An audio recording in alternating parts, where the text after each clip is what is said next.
Hi guys, अपने इस video में आज हम अपने संविधान जो कि भारतीय संविधान है उसको हम पूरी तरह से समझ लेने का प्रयास करेंगे और हम यह जानेंगे कि हमारा जो संविधान है उसके इस तरह से होने के पीछे का कारण यानी ऐतिहासिक पृष्ठभूमि क्या रही है और कौन कौन से कारण हैं, कौन कौन से कानून हैं जो इस संविधान को प्रभावित करते हैं।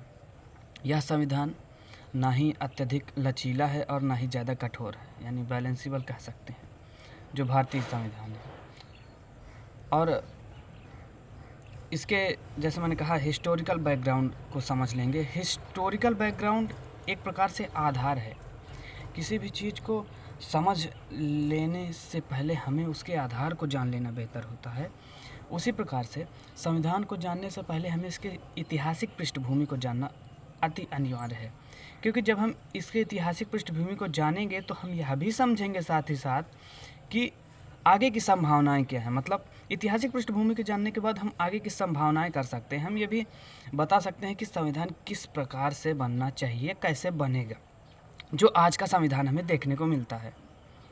दोस्तों, हम भारतीय उस माँ भारती के संतान हैं जहाँ से आध्यात्म निकला और पूरे विश्व में तहलका मचाया, जहाँ से दर्शन निकला।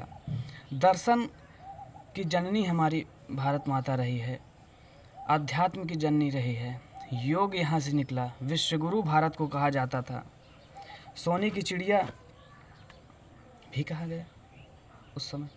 तो हमें ये भी पता है कि हमारा जो देश है वो अलग अलग तरह के विदेशियों के द्वारा, आक्रमणकारियों के द्वारा लूटा गया।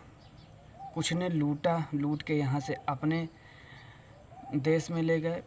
कुछ लोगों ने यहीं पे रह कर राज किया। कुछ लोगों ने यहाँ का भला चाहा, कुछ लोगों ने यहाँ एक अपने पर्पस से आए और उस पर्पस को पूर्ण करके गए। उसी प्रकार से व्यापार के उद्देश्य से 1498 में पुर्तगाली आए, डच आए, फ्रेंच आए। 1600 ईस्वी में ईस्ट इंडिया कंपनी नाम की ब्रिटेन, लंदन का एक धनी लोगों द्वारा बनाई गई कंपनी भी आई।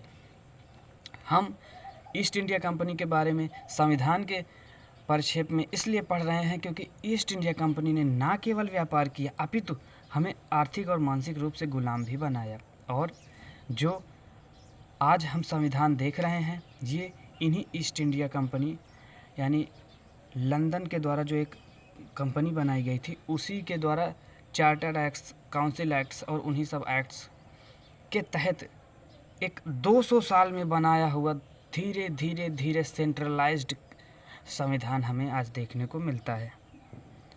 दोस्तों, 1600 ईस्वी में इंग्लैंड के मोनार्क ने एक चार्टर पास किया। चार्टर हम कह सकते हैं अपने सरल शब्दों में कि एक फरमान जारी किया कि जो ईस्ट इंडिया मतलब एक फरमान ये जारी किया किसके लिए, असल में लगभग 216 धनी लोगों के द्वारा, जिनके पास खूब सारा पैसा और दबदबा था, सैनिक थे, उनके द्वारा एक कंपनी बनाई गई। उस कंपनी को उन्होंने ट्रेड मोनोपोली के साथ साथ लेजिस्लेटिव पावर्स भी दी। लेजिस्लेटिव पावर्स मतलब उस फरमान में लिखा गया, जो चार्टर जारी किया मोनार्क ने, क्वीन एलिजाबेथ ने 1600 ईस्वी में, उसमें उस फरमान में यह कहा गया कि ये जो कंपनी है यह अफ्रीका के पूर्वी भाग में व्यापार करेगी और यह कंपनी अपने एडमिनिस्ट्रेशन लाभ भी बना सकती है। यानी विश्व के इतिहास में एक प्राइवेट कंपनी को यह कानून दे देना, यह परमिशन दे देना कि वह अपने लेजिस्लेटिव पावर दे देना, यानी कि अपने एडमिनिस्ट्रेशन के कानून बना सकती है। हालांकि हमें पता है कि जो कानून या तो पार्लियामेंट बना सकता है अब के समय में, तब के समय में या फिर राजा या मोनार्क बना सकता है, लेकिन इतिहास में पहली बार ऐसा हुआ। 1608 ईस्वी में रेड ड्रैगन नामक एक जहाज़ सूरत बंदरगाह पर उतरता है और उसमें से कंपनी के कुछ लोग आते हैं। टॉमस रो नाम का आदमी 1608 ईस्वी में जहांगीर के दरबार पर पहुंचता है ट्रेड मोनोपोली की परमिशन लेने के लिए और उनसे कहता है कि हम आपको कुछ टैक्सेस देंगे, आप हमें व्यापार करने की परमिशन दीजिए। जहांगीर का उस समय काल था, तो इसलिए जहांगीर ने परमिशन दिया और उसने सूरत में सबसे पहली फैक्ट्री 1612 ईस्वी में मसूलीपट्टनम में लगाई गई थी, जो कि आंध्र प्रदेश में है। 1611 ईस्वी में 1612 ईस्वी में 1612 में दूसरी फैक्ट्री लगाई गई, जो कि सूरत में है। और 1612 ईस्वी में ही सूरत में ही जो पुर्तगाली थे, आपने सुना होगा कि भारत की खोज एक वास्को डिगामा नाम के इंसान ने की थी 1498 ईस्वी में, जो कि एक पुर्तगाल था, पोर्टुगीज।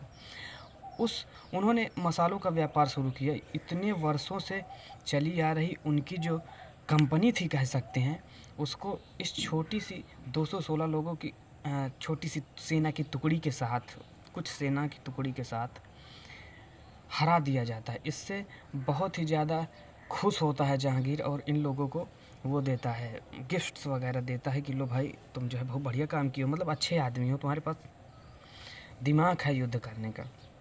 इससे थोड़ा सा इनको प्रेफरेंस भी मिलता है। उसके बाद धीरे धीरे समय बीतता है। लगभग 100 साल तक यह प्राइवेट कंपनी केवल और केवल व्यापार करती है।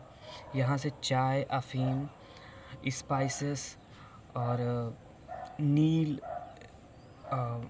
कॉटन, इंडिगो, ये सारी चीज़ें खरीदती है, रॉ मटेरियल। हमें बदले में सोना, चांदी या फिर ये सारी चीज़ें दी जाती हैं। हमें क्या, हमारे जो किसानों को जो उगा रहे हैं, या किसानों से जो ज़मींदार खरीद रहे हैं, ज़मींदारों को दी जाती है।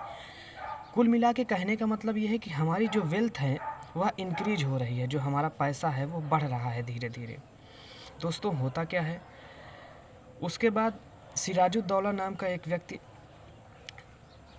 जो कि इस बात का विरोध करता है। विरोध करने के पीछे कारण भी है कि जो ईस्ट इंडिया कंपनी है, 100 साल एक छोटी अवधि नहीं होती है, छोटा समय नहीं है।